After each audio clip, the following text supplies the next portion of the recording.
Ya Allah. Terus bagaimana hubungan dengan anak saya yang sekolah di pesantren, Pak? Ini mau nanya. Jika sudah bersuci atau berwudu, Terima kasih, kemudian Bapak. bersentuhan dengan suami, apakah Assalamualaikum. wudunya Bismillah, Assalamualaikum warahmatullahi wabarakatuh. Alhamdulillah, wassalatu wassalamu ala rasulillah wa ala alihi wa sahbihi wa man tabi'u bi ihsanin ila yaumiddin. Amma ba'd, para pemirsa Fatwa TV dan pendengar radio yang semoga selalu dalam rahmat, hidayah dan taufik dari Allah Subhanahu wa taala. Alhamdulillah, senang sekali kita dapat kembali berjumpa dalam program live interaktif Fatwa TV dengan tema fikih ibadah. Alhamdulillah pemirsa, program ini diampu oleh Ustadz kita, Ustadz Anas Burhanuddin hafizahullahu ta'ala, yang juga beliau merupakan salah satu anggota dari Dewan Fatwa Perhimpunan Al-Irsyad. Kemudian salawat dan salam semoga selalu tercurahkan kepada suri tauladan kita, Rasul tercinta Muhammad sallallahu alaihi wasallam, juga kepada keluarga beliau, para sahabat dan orang-orang yang mengikuti beliau dengan baik hingga hari kiamat. Dan pemirsa, alhamdulillah senang sekali pemateri kita pada kesempatan kali ini sudah hadir bersama kita, Ustadz Anas Burhanuddin hafizahullahu ta'ala. Kita sapa beliau terlebih dahulu. Assalamualaikum Ustaz. Waalaikumsalam warahmatullahi wabarakatuh. Apa kabar Ustaz? Alhamdulillah saya sehat. Semoga antum juga sehat, dan kita doakan para pemirsa dan pendengar kita senantiasa dalam lindungan Allah Subhanahu wa taala. Amin Ustaz. Jazakallah khairan Ustaz sudah bisa hadir bersama kami Ustaz. Alhamdulillah. Ya. Demikianlah pemirsa, alhamdulillah Ustaz dalam keadaan sehat, dan kami informasikan juga bahwasanya live interaktif kita pada kesempatan kali ini juga disiarkan oleh beberapa stasiun radio. Di antaranya ada Radio Binbas Yogyakarta, Radio Sahabat Tegal, Radio MDFM Probolinggo, Radio Amuba Pangkal Pinang, kemudian Radio Sago FM Sumbar, Radio Gema FM Bontang, Radio Al-Hikmah Banyuwangi, Radio Albina AM Bekasi, Radio Tuah FM Riau, kemudian yang terakhir Radio Dai Tengaran. Kami ucapkan jazakumullahu khairan. Dan pemirsa Fatwa TV dan pendengar radio, sebelum kita memasuki tanya jawab, kita minta kepada Ustadz untuk menyampaikan beberapa nasihat pembuka Ustadz pada kesempatan kali ini. Bismillahirrahmanirrahim. Para pemirsa yang semoga dirahmati Allah Subhanahu wa taala. Allah Subhanahu wa taala menjadikan ibadah sebagai tugas utama kita di atas muka bumi. Maksud dari penciptaan jin dan manusia adalah agar kita beribadah kepada Allah Subhanahu wa taala. Namun meskipun demikian, Allah Subhanahu wa taala tidak menuntut kita untuk terus kencang beribadah sepanjang tahun.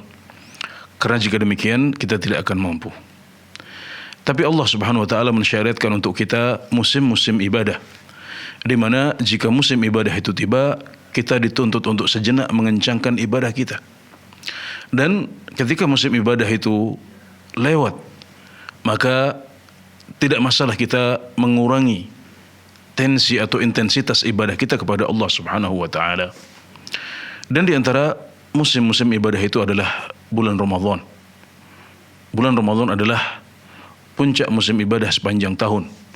Dan disebutkan bahwasanya Rasulullah sallallahu alaihi wasallam bersungguh-sungguh di bulan Ramadan yang tidak beliau lakukan di bulan-bulan yang lain. Dan beliau lebih bersungguh-sungguh lagi di sepertiga terakhir bulan Ramadan yang tidak beliau lakukan di sepertiga yang pertama maupun sepertiga yang kedua.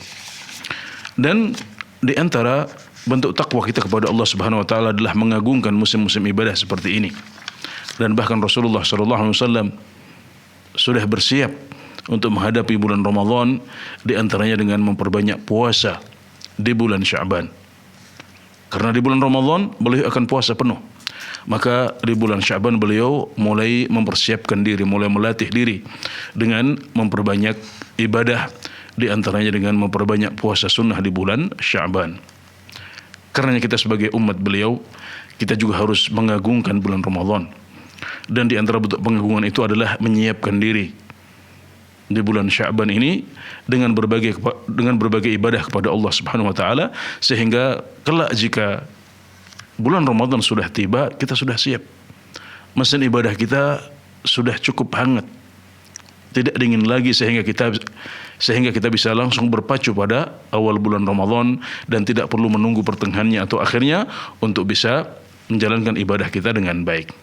Demikian, semoga nasihat pembuka ini bisa bermanfaat untuk para pemirsa dan pendengar semuanya. Jazakallah khair Ustaz. Ya. Demikianlah pemirsa nasihat pembuka dari Ustaz. Semoga apa yang beliau sampaikan bermanfaat untuk kita semua. Dan kembali kami informasikan kepada para pemirsa Fatwa TV dan pendengar radio yang semoga selalu dalam rahmat, hidayah dan taufik dari Allah Subhanahu wa taala. Bagi Anda yang ingin bertanya secara langsung kepada Ustaz khususnya seputar fikih ibadah, Anda dapat menghubungi line interaktif kami di 0331 544 6087 di 0331 544 6087. Langsung saja kita bacakan pertanyaan pertama Ustaz yang sudah ada. Dari Saiful Ustaz di Jakarta, Kota Jakarta Timur. Assalamualaikum warahmatullahi wabarakatuh Ustaz. Izin bertanya, bagaimana tata cara azan 2 kali waktu sholat Jumat Ustaz? Azan pertama apakah setelah masuk waktu sholat atau sebelum masuk waktu sholat Ustaz? Iya. Azan 2 kali dalam sholat Jumat adalah sebuah sunnah yang dicontohkan oleh Uthman bin Affan radhiyallahu anhu. Jadi pada zaman Rasulullah sallallahu alaihi wasallam hanya ada satu azan sebelum salat Jumat, yaitu ketika khatib bersiap naik ke mimbar. Maksud saya ketika khatib sudah naik ke mimbar mengucapkan salam kepada para jamaah salat, maka saat itulah azan untuk salat Jumat dikumandangkan. Dan itulah yang dimaksud dengan firman Allah Subhanahu wa taala, ya ayyuhalladzina amanu idza nudiya lis-salati min yaumil jumu'ah fas'au ila dzikrillahi wa dzarul bai'. Wahai orang-orang yang beriman, jika dikumandangkan panggilan untuk salat pada hari Jumat, maka segeralah berangkat, segeralah bergerak menuju zikir atau mengingat dan memuji Allah Subhanahu wa taala, dan tinggalkanlah jual beli. Lalu kemudian ketika kota Madinah semakin besar, penduduknya semakin banyak, maka Uthman bin Affan radhiyallahu anhu menyelenggarakan azan yang pertama, yaitu azan sebelum azan yang dikenal tadi itu. Beliau mensyariatkan atau beliau mencontohkan agar dikumandangkan azan di Zawra. Zawra adalah pasar kota Madinah pada waktu itu, dan di sana azan yang pertama ini dikumandangkan. Jadi waktunya adalah sebelum masuknya waktu salat. Ada interval beberapa saat antara azan yang pertama dengan yang kedua, karena maksudnya adalah untuk mengingatkan orang-orang bahwasanya waktu salat Jumat sudah dekat. Maka inilah yang terbaik ya. Jadi azan pertama hendaknya dilakukan beberapa saat sebelum masuknya waktu zuhur. Kalau azan yang kedua dilakukan saat imam sudah berada di atas mimbar dan salat zuhur sudah masuk, waktu zuhur sudah masuk, maka hendaknya azan yang pertama dilaksanakan beberapa saat sebelumnya. Dan itulah yang dipraktekkan di beberapa negara Arab, di antaranya di Saudi Arabia dan di Masjidil Haram, di Masjid Nabawi. Dahulu azan yang pertama dilakukan hanya beberapa menit sebelum azan yang kedua. Namun saya mendengar ada perubahan saat ini, bahwasanya azannya dimajukan untuk beberapa waktu. Jadi tidak mepet dengan azan yang kedua. Kira-kira sekitar setengah jam sebelum azan yang pertama, itu yang saya dengar saat ini. Dan adapun di tempat-tempat lain selain Masjidil Haram dan Masjid Nabawi, maka dari dahulu sudah dilaksanakan cukup lama sebelum azan yang kedua. Karena memang maksudnya adalah untuk mengingatkan orang-orang agar bersiap untuk sholat Jumat. Dia memiliki fungsi yang berbeda dengan azan yang kedua, di mana maksudnya adalah memberitahu bahwasanya waktu sholat Jumat sudah masuk. Khutbah akan segera dimulai. Ini adalah fungsi dari azan yang kedua. Sedangkan azan yang pertama, seperti yang disyariatkan oleh Uthman bin Affan atau dicontohkan oleh beliau, dilaksanakan beberapa waktu sebelum dikumandangkannya azan yang kedua. Dan para ulama menyebutkan bahwasanya azan yang pertama dalam sholat Jumat ini mirip dengan azan yang pertama dalam sholat subuh. Dan dalam sholat subuh, azan yang pertama dilakukan sebelum masuknya waktu subuh. Sebagaimana sabda Rasulullah sallallahu alaihi wasallam, "Inna Bilalan yu'adzinu bilailin, fakulu washrabu hatta yu'adzina ibnu ummi maktum, fa innahu la yu'adzinu hatta yuqala asbahta asbahta. Sesungguhnya Bilal mengumandangkan azan pada waktu malam. Maka silahkan kalian makan, silahkan kalian minum sampai nanti Ibnu Ummi Maktum mengumandangkan azannya. Karena sesungguhnya Ibnu Ummi Maktum adalah seorang yang buta dan dia tidak mengumandangkan azan kecuali kalau dikatakan kepadanya waktu subuh sudah masuk, waktu subuh sudah masuk.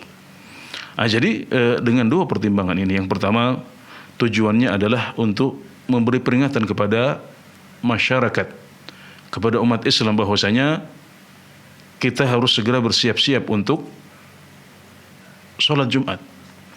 Kemudian yang kedua, ini mirip dengan azan yang pertama sebelum sholat subuh. Maka yang terbaik adalah menjalankan azan yang pertama ini atau mengumandangkannya beberapa saat sebelum masuknya waktu zuhur. Demikian, semoga bisa dipahami dengan baik. Jazakallah khairan Ustaz. Demikianlah yang bertanya dan pemirsa, semoga dapat dipahami. Dan kita kembali bacakan Ustaz pertanyaan yang sudah ada Ustaz. Dari Talha di Sulawesi Selatan, Kota Makassar Ustaz. Assalamualaikum warahmatullahi wabarakatuh Ustaz. Izin bertanya, apakah membatalkan wudhu jika menepuk nyamuk hingga darahnya terkena pada tangan Ustaz? Adanya najis pada tangan seseorang atau pada badannya atau pakaiannya ini tidak membatalkan wudu. Yang membatalkan wudu adalah hal-hal yang sudah kita ketahui, seperti bersenggama, keluar mani, kemudian kencing, kentut, buang air, tidur, hilang akal atau gila. Ini semuanya adalah hal-hal yang membatalkan wudu. Juga makan daging unta. Menurut mazhab Hambali, dan ini adalah pendapat yang kuat dalam masalah ini. Jadi ini adalah nawaqidul wudu, perkara-perkara yang membatalkan wudu. Sesuatu atau suatu perkara tidak dikatakan membatalkan wudu kecuali kalau ada dalilnya.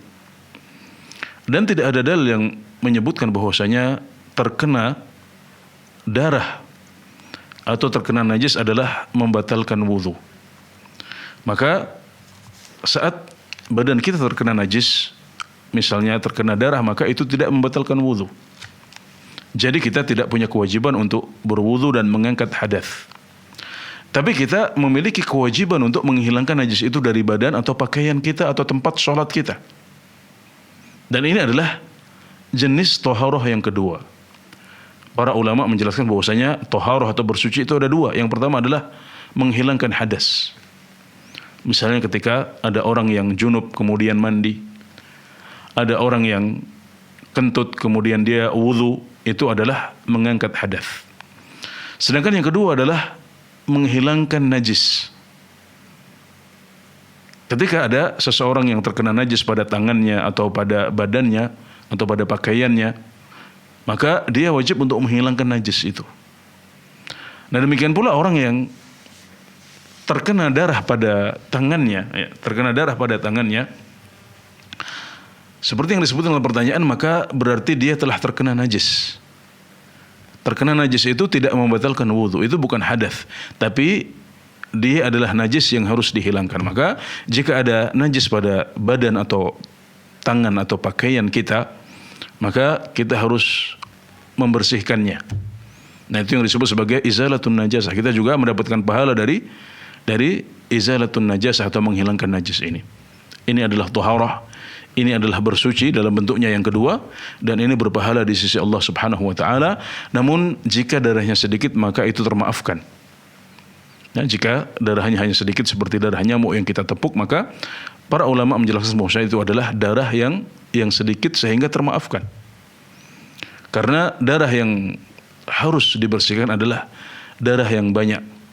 Damam masfuha seperti yang disebutkan dalam ayat. Darah yang banyak yang mengalir. Adapun yang sedikit seperti tepukan nyamuk yang hinggap di badan kita, maka itu darahnya hanya sedikit sekali dan itu tidak dimaafkan.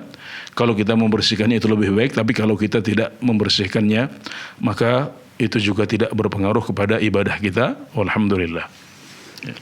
Jadi darah yang banyak itu kalau yang mengalir Ustaz ya? Iya, darah yang mengalir. Nah, atau tidak mengalir tapi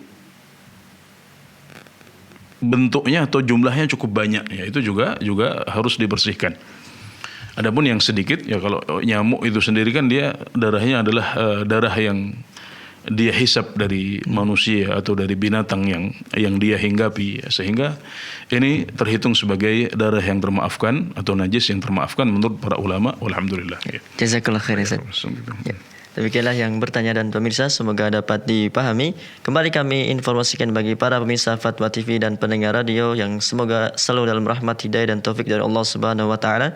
Bagi Anda yang ingin bertanya secara langsung pada Ustaz khususnya seputar fikih ibadah, Anda dapat menghubungi line interaktif kami di 0331544687 di 0331544687. Kembali kita bacakan pertanyaan Ustaz yang sudah ada dari Muhammad Arianto Ustaz di Jambi, kota Jambi.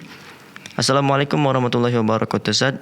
Izin bertanya. Assalamualaikum warahmatullahi wabarakatuh. Bolehkah solat witir langsung tanpa didahului solat sunnah ba'diyah isya Ustaz? Jazakallahu khairan.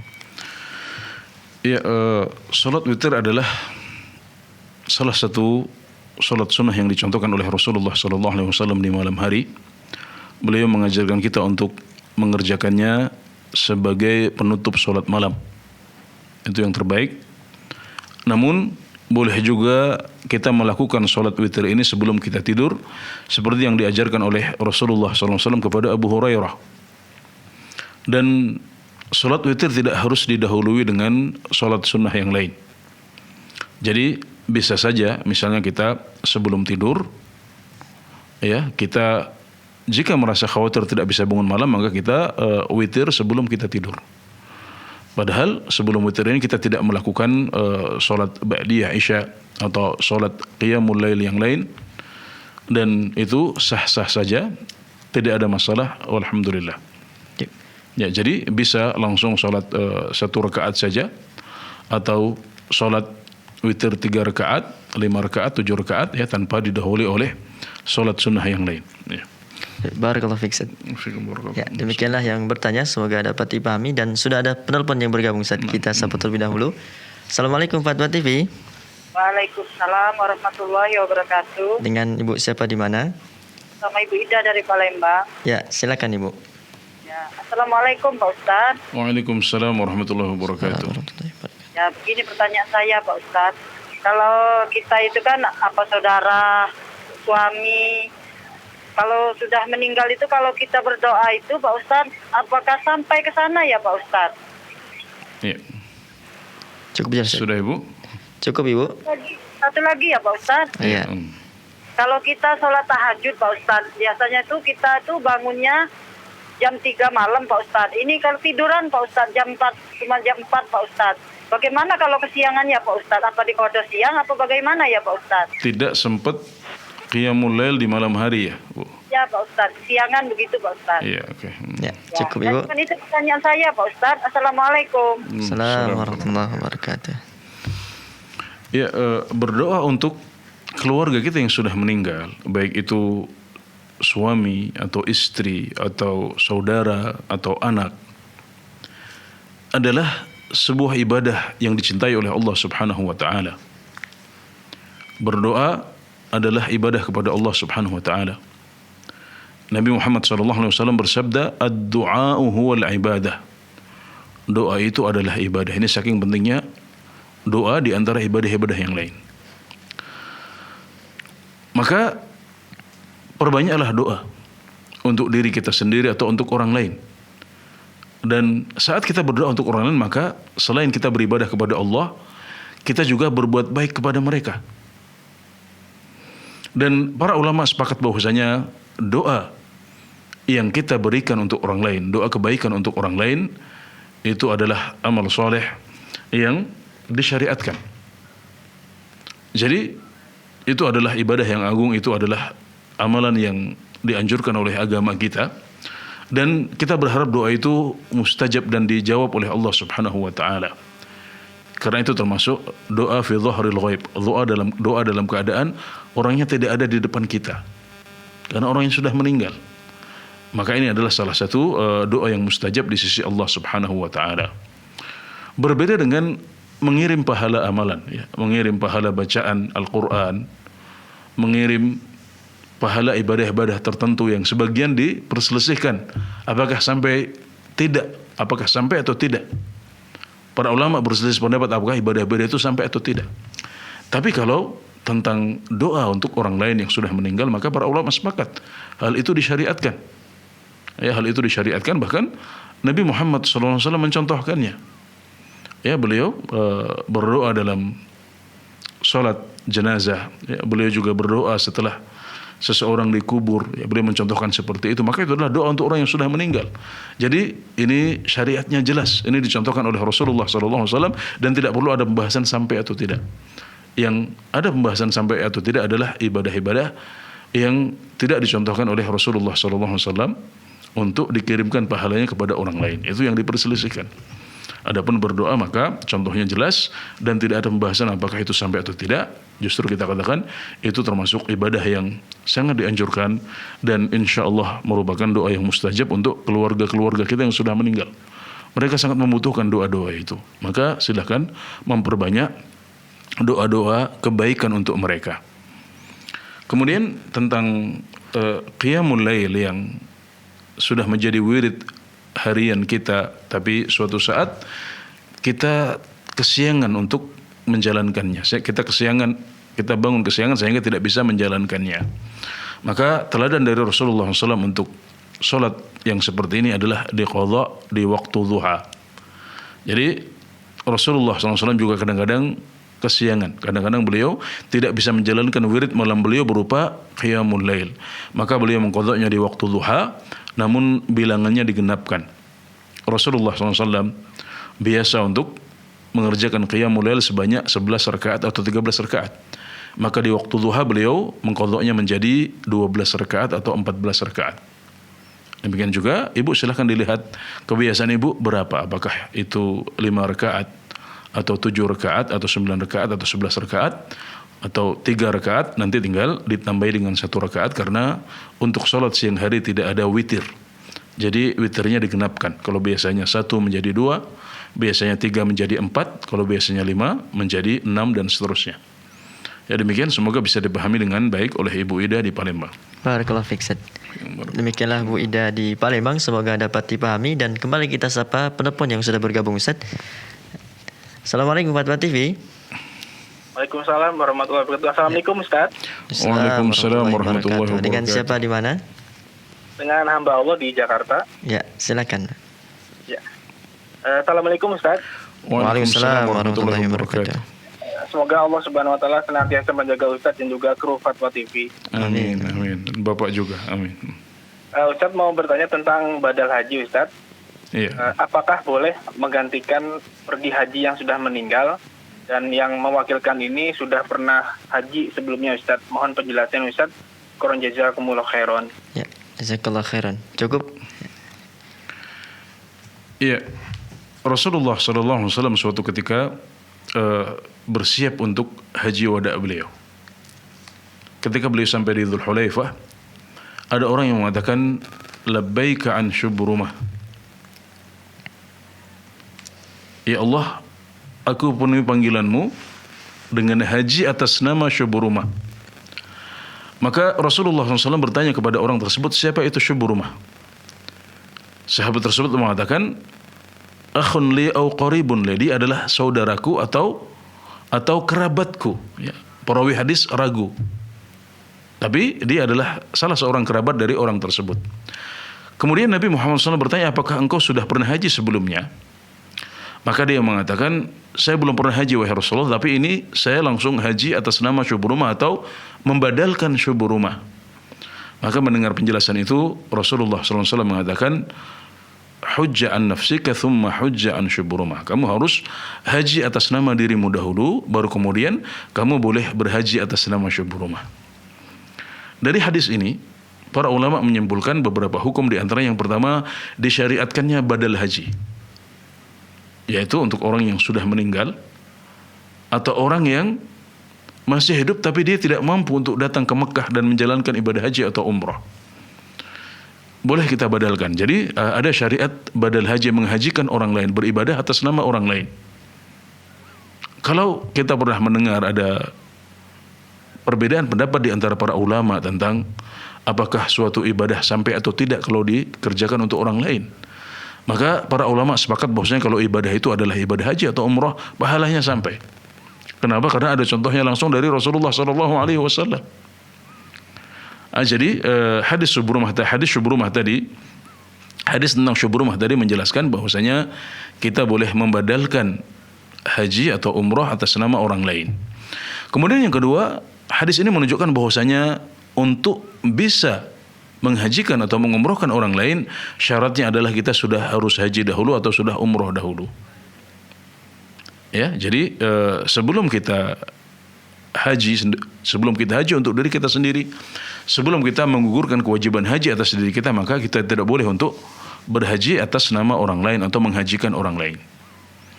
Nah, itu syaratnya. Nah, dengan demikian kembali kita ke pertanyaan, di sana disebutkan bahwasanya orang yang menghajikan sudah pernah haji, maka berarti syaratnya sudah terwujud. Orang yang dihajikan juga sudah meninggal, maka berarti syarat untuk membadalkan haji sudah terpenuhi. Ya, berarti silahkan Anda menghajikan keluarga Anda yang sudah meninggal, atau tidak harus keluarga orang lain yang sudah meninggal, silahkan dihajikan. Hukumnya boleh dan insya Allah pahalanya sampai untuk orang yang sudah meninggal tersebut. Terus Anda dapat apa? Anda dapat pahala kebaikan. Karena menghajikan orang lain, membadalkan haji orang lain itu adalah kebaikan yang kita lakukan untuk dia. Maka Anda mendapatkan pahala kebaikan di sisi Allah Subhanahu wa taala, dan ini adalah kebaikan yang menular kebaikannya untuk orang lain. Dan para ulama menjelaskan al khairul muta'addi khairun minal qasir. Kebaikan yang manfaatnya sampai kepada orang lain lebih baik daripada ibadah yang manfaatnya hanya sebatas untuk diri kita sendiri. Jadi orang yang dibadalkan mendapatkan pahala hajinya atau umrohnya, sedangkan orang yang membadalkan mendapatkan pahala berbuat baik kepada orang lain atau ihsan kepada orang lain. Semuanya mendapatkan pahala di sisi Allah Subhanahu wa taala, dan untuk itulah kita hidup di atas muka bumi ini. Kita hidup untuk ibadah. Kita hidup untuk sebanyak mungkin mencari pahala di sisi Allah Subhanahu wa taala. Alhamdulillah. Jazakallah khair Ustaz. Ya, demikianlah yang bertanya, semoga dapat dipahami, dan sudah ada penelpon yang kembali bergabung Ustaz, kita sapa terlebih dahulu. Assalamualaikum warahmatullahi wabarakatuh. Waalaikumsalam. Assalamualaikum Ustaz warahmatullahi wabarakatuh. Waalaikumsalam warahmatullahi wabarakatuh. Dengan siapa di mana? Dengan Ibu Elsi di Polewali Mandar, Sulawesi Barat. Ya, silakan Ibu. Masya Allah. Gini Ustaz, Ana pernah bertanya mungkin di channel yang sama ya, tentang sholatnya orang yang pingsan. Katanya kalau pingsannya itu masih dalam waktu 24 jam itu harus dikodok. Kemudian mengkodoknya itu dikiaskan ke apakah dia dalam keadaan pingsan tidur atau dia orang gila. Nah, yang mau ditanyakan itu ketika dia pingsan dalam 24 jam itu cara mengkodoknya apa? Otomatis kan kalau 24 jam berarti 5 waktu.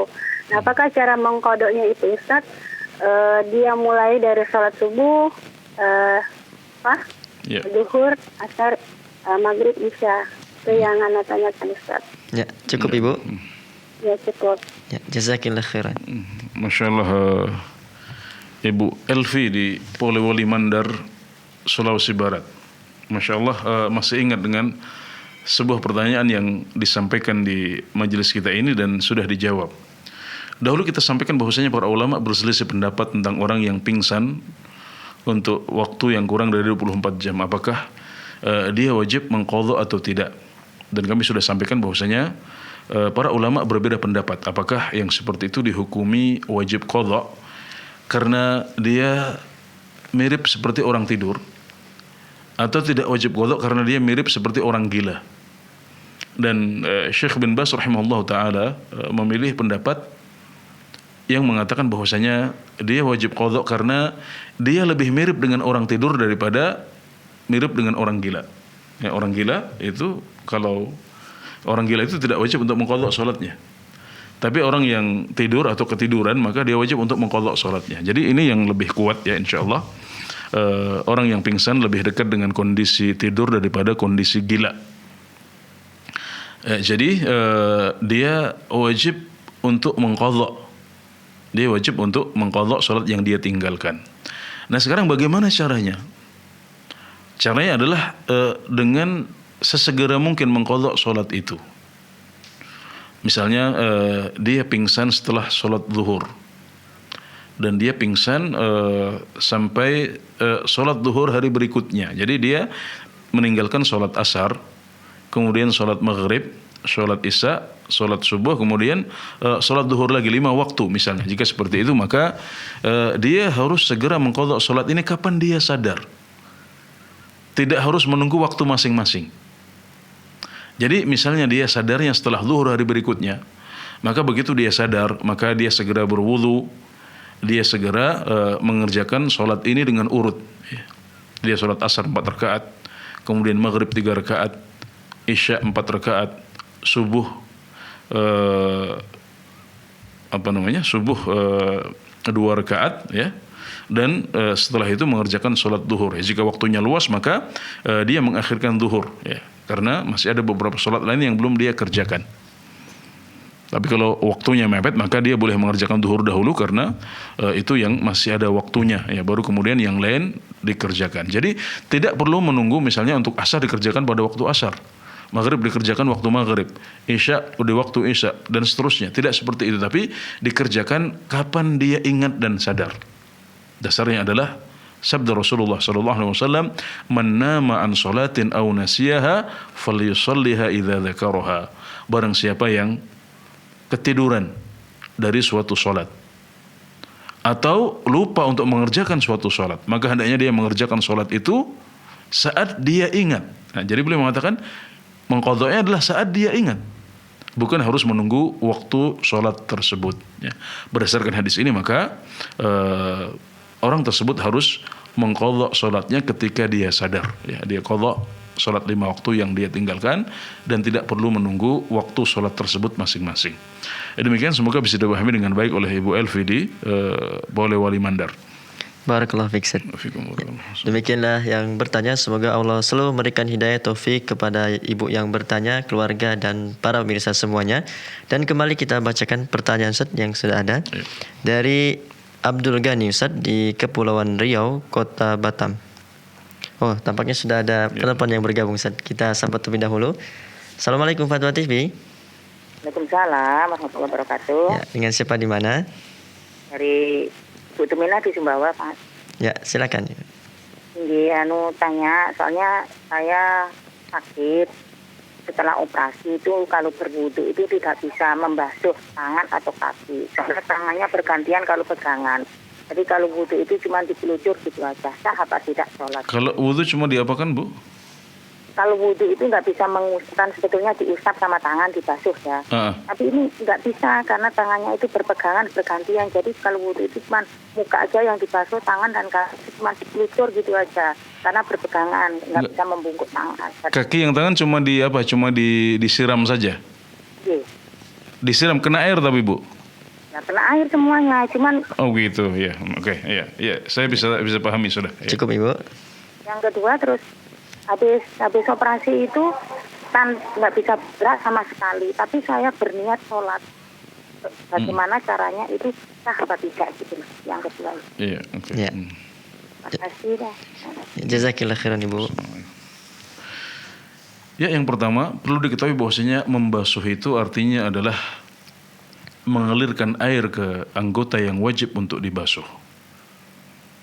Nah, jadi air harus kena ke anggota yang harus dibasuh, misalnya wajah, kemudian tangan sampai siku-siku, kemudian mengusap kepala dan juga membasuh kaki sampai kedua mata kaki. Dan yang penting dalam membasuh adalah air mengenai anggota yang wajib untuk dibasuh. Ya, dan para ulama menambahkan tidak hanya sekedar kena, tapi ada aliran air pada tangan atau kaki kita atau wajah kita. Jadi ada buliran air yang mengalir. Nah, ini untuk menjelaskan bahwasanya kalau kita berwudu dengan semprotan air, ya, dengan spray, ya, Maka tidak cukup hanya ada air yang mengembun ke situ, tapi harus ada air yang mengalir. Ya.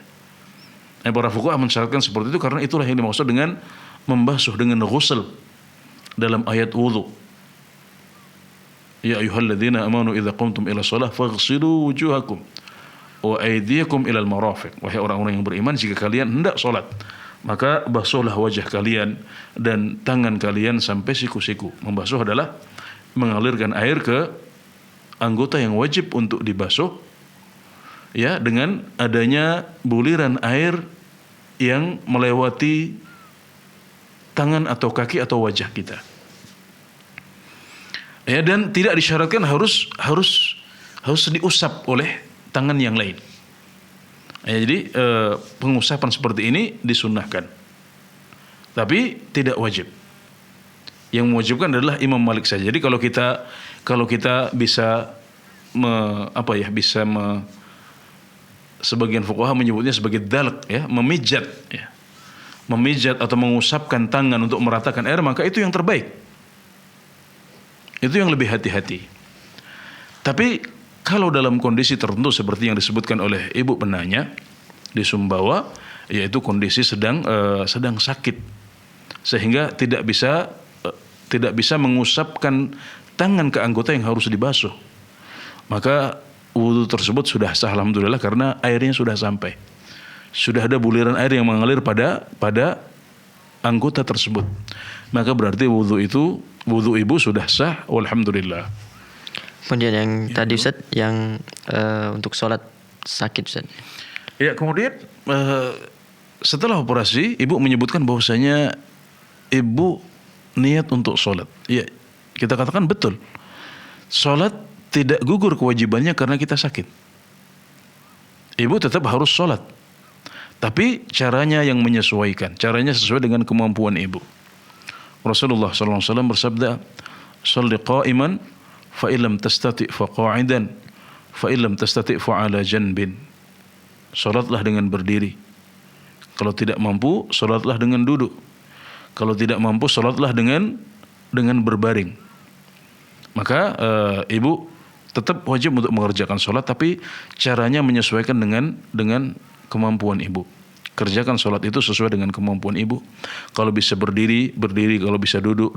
Kalau tidak bisa duduk, bisanya berbaring, silahkan berbaring. Bahkan kalau misalnya sakitnya sangat parah sehingga tidak bisa berbaring juga, maka boleh dengan menggerakkan tangan saja atau memberikan isyarat mata.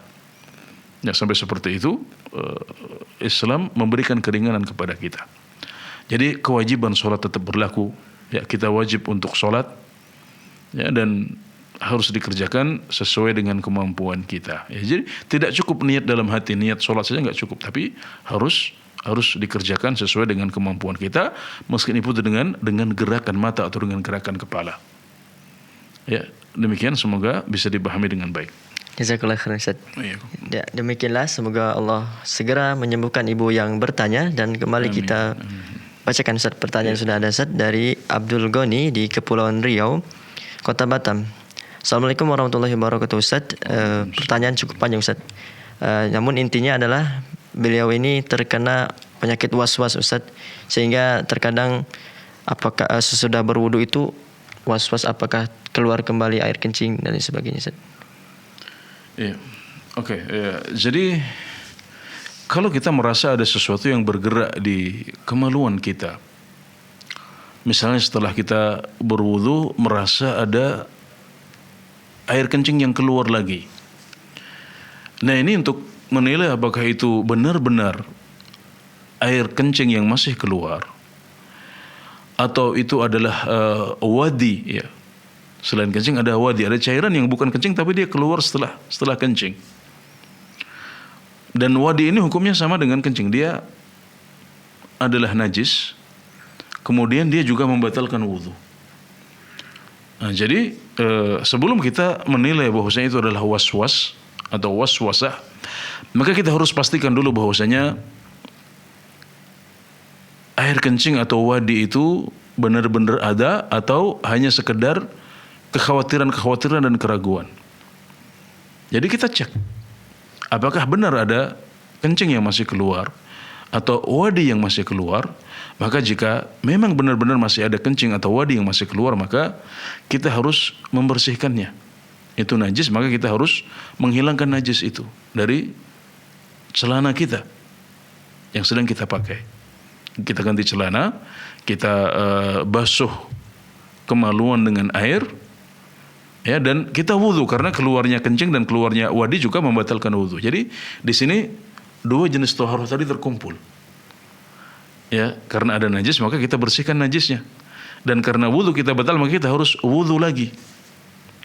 Nah itu kalau setelah kita cek ternyata benar-benar ada kencing atau wadi yang keluar.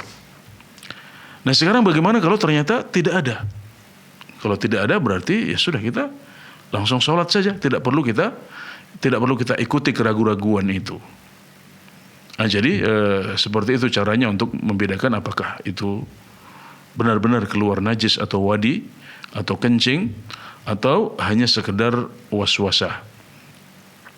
Nah, jadi seperti itu kita pastikan dahulu. Nah kemudian kalau seandainya setelah dicek ternyata itu hanya keraguan-raguan saja, maka berarti ini tidak perlu kita ikuti, kita abaikan saja sudah. Berarti itu adalah godaan setan. Dan Rasulullah SAW menjelaskan bahwasanya setan kadang-kadang mengganggu kita dengan cara seperti itu, menimbulkan keraguan-raguan, menimbulkan was-was, ya, sehingga akhirnya kita tidak bisa khusyuk dalam sholat kita. Dan ada satu kondisi lagi yang harus diingat, ya, yaitu kondisi salas, ya, di mana orang sudah membersihkan kemudian nanti masih keluar lagi. Nah, jika kondisinya seperti itu, ya, kita sudah bersihkan tapi masih keluar lagi, kita cek ternyata memang benar-benar keluar lagi. Terus terulang-ulang seperti itu, tidak hanya sekali dua kali, dan sampai membuat kita begitu repot untuk menyelesaikannya. Nah, dalam kondisi seperti itu kita cukup membersihkan sekali saja. Jadi bersihkan, kemudian wudhu, kemudian sholat, dan setelah itu selesaikan sholat dan tidak perlu pedulikan adanya kencing atau wadi yang masih keluar, karena kondisinya adalah kondisi beser, ya, kondisi salasul baul yang sangat merepotkan, dan karenanya Islam memberikan keringanan dengan cukup untuk membersihkannya sekali dan wudhu satu kali saja. Dan demikian, semoga bisa mencerahkan. Jazakallah khairan Ustaz. Demikianlah yang bertanya, dan pemirsa semoga dapat dipahami, dan kembali kita sapa penelpon yang sudah bergabung Ustaz. Assalamualaikum Fatwa TV. Assalamualaikum Ustaz. Waalaikumsalam warahmatullahi wabarakatuh. Dengan siapa di mana? Ya, Pak Ahmad ini dari Surabaya. Ya, silakan Bapak. Ini masalah Ramadan sudah dekat Ustaz. Waktu puasa kita ini di rongga mulut ini ada kelainan ini. Sepertinya sering keluar ludah. Waktu puasa itu sering keluar ludah. Apa ludah yang di dalam rongga mulut ini apa boleh ditelan Ustaz? Apa harus dikeluarkan terus Ustaz? Ya. Cukup Bapak. Waktu wudhu lagi Ustaz. Ada niatan wudhu untuk memasukkan air. Waktu wudhu itu kadang-kadang air itu kena ditelan, tapi tidak ada niatan. Setiap wudhu gini Ustaz. Iya, tertelan ya. Tertelan tidak sengaja Pak ya. Sengaja ya. Terasakan lain kalau wudhu itu sudah Ustaz. Kalau siang-siang itu Ustaz. Oke. Ya. Cukup Bapak. Sudah. Assalamualaikum warahmatullahi wabarakatuh. Jazakallah khairan. Waalaikumsalam warahmatullahi wabarakatuh. Sering keluar air ludah, apakah boleh di... Oh iya, jadi air ludah yang ada di mulut kita ini tidak harus kita keluarkan. Jadi dia boleh kita telan. Para ulama menjelaskan ini termasuk sesuatu yang la yumkinu taharruzu minhu. Jadi sesuatu yang tidak bisa dihindari. Kita dalam kehidupan kita sehari-hari kita menelan ludah sedikit atau banyak. Yang banyak yang kita benar-benar sadar kalau kita menelannya, tapi tanpa kita sadari kita setiap saat itu menelan ludah. Ya. Ada yang kita ludah karena dia ada yang kita telan karena dia adalah sesuatu yang ada di mulut kita. Maka para ulama mengatakan ludah adalah sesuatu yang la yumkin taharruzuhu atau la yumkin at-taharruzu minhu. Nggak bisa dihindari. Maka menghindari ludah yang tertelan ke dalam kerongkongan kita adalah sesuatu yang mustahil. Ini adalah sesuatu yang mustahil atau sesuatu yang sangat berat untuk dilakukan. Maka Islam tidak mewajibkan kita untuk memuntahkan ludah yang ada di mulut kita. Dan kalau kita menelannya maka itu tidak membatalkan wudu kita. Tidak membatalkan puasa kita maksud saya ya. Jadi alhamdulillah ini adalah kemudahan dalam agama kita. Dan kita tidak dibebani dengan sesuatu yang kita tidak mampu untuk melakukannya. Kemudian yang kedua yang berwudu kemudian tertelan Ustaz. Iya, demikian juga dalam saat kita berwudu, saat kita berpuasa kemudian kita berwudu di siang hari, jika ada air yang tertelan tanpa sengaja maka itu tidak membatalkan wudu. Itu seperti orang yang makan karena lupa atau minum karena lupa. Sama-sama tidak sengaja. Ya, maka itu adalah sesuatu yang tidak terhitung sebagai pembatal puasa, alhamdulillah ya. Namun Nabi Muhammad SAW memerintahkan kita agar kalau kita istinsyak ya, kalau kita menghirup air saat kita wudu maka tidak perlu terlalu dalam saat kita berpuasa. Beliau mengatakan baligh fil istinsyak illa an takuna sha'iman. Hendaklah engkau istinsyak menghirup udara dengan sungguh-sungguh ya, dengan dalam-dalam. Istinsyak itu memiliki faedah kesehatan, juga memiliki faedah dari sisi syar'i. Ya, dia mengusir setan yang bermalam di rongga hidung kita. Dia juga memiliki fungsi kesehatan, yaitu bisa menyembuhkan berbagai penyakit. Ini bagus untuk kesehatan kita. Jadi kita diperintahkan untuk menghirup air saat wudu dengan dalam-dalam, kecuali jika engkau berpuasa, kata beliau. Baligh fil istinsyaq illa an takuna sha'iman. Kenapa? Karena khawatir ada air yang masuk. Nah, jadi menghirup udaranya atau berkumur-kumurnya secukupnya saja, tidak perlu terlalu banyak agar jangan sampai ada air yang masuk dan tertelan. Jadi kita berusaha untuk tidak menelan. Tapi kalau seandainya ada yang tertelan maka itu dimaafkan karena terjadi dengan tidak sengaja. Rufi'a an ummati al-khata'u wan nisyan wa mastukrihu alaihi. Telah diangkat dari umatku ya ketidaksengajaan, lupa atau sesuatu yang terjadi karena terpaksa. Alhamdulillah. Jazakallah khair Ustaz. Demikianlah yang bertanya dan pemirsa, semoga dapat dipahami dan sudah ada penelpon yang bergabung Ustaz, kita sapa kembali. Assalamualaikum Fatwa TV. Assalamualaikum. Waalaikumsalam warahmatullahi wabarakatuh. Dengan Ibu siapa di mana? Hamba Allah dari Jakarta Tangerang. Ya, silakan Ibu. Nah, begini, saya mau nanya doa istiftah Pak Ustadz. Iya, silakan Ibu. Dari dulu kan saya diajarin Allahu Akbar kabira walhamdulillahi katsira wa subhanallahi bukratan wa asila. Terus disambung sama wajah tu wajahiyah, tapi sampai wa ana minal muslimin. Ya. Itu benar nggak Pak Ustadz? Soalnya saya baca bukunya Pak Abdul Qadir Jawas ini, wajah tunya itu kan panjang ya Pak Ustadz. Ya, iya, cukup Ibu. Oke. Ya. Jadi setengah dibaca apa semua gitu. Nah, jadi yang pertama itu Allahu Akbar kabirau itu wajah tuh tapi setengah gitu Pak Ustadz. Ya, cukup Ibu. Oke, udah. Ya. Saya tutup nih. Jazakillah khairan Bu. Ya, jadi redaksi doa iftitah itu memang variatif. Para ulama menyebutnya sebagai contoh dari ikhtilafut tanawu'. Contoh dari perbedaan pendapat yang sifatnya adalah variatif. Jadi ada versi yang pendek seperti yang Ibu sebutkan tadi, ya, ada versi yang panjang. Ada lagi Allahumma ba'id baini wa baina khotoya yang masyhur di sebagian daerah di Indonesia. Ada subhanakallahumma wa bihamdik wa tabaraka ismuka wa ta'ala jadduka wa la ilaha ghairuk. Ini yang lebih pendek lagi dari yang Ibu baca. Jadi memang Nabi Muhammad SAW mencontohkan beberapa doa iftitah atau istiftah. Redaksinya berbeda-beda, ada yang panjang, ada yang pendek. Jadi kita bisa memilih zikir-zikir iftitah ini sesuai dengan waktu sholat yang kita miliki. Kalau kita sedang longgar, kita bisa memilih yang panjang. Kalau waktu kita mepet atau kita mengetahui ini imamnya agak cepat bacanya, kita bisa memilih iftitah yang pendek. Ini adalah hikmah dari variasi yang dicontohkan oleh Rasulullah SAW. Ya. Jadi insya Allah apa yang sudah ibu praktekkan dari kecil itu juga ada dasarnya, itu juga sahih ya, dan bisa untuk diteruskan.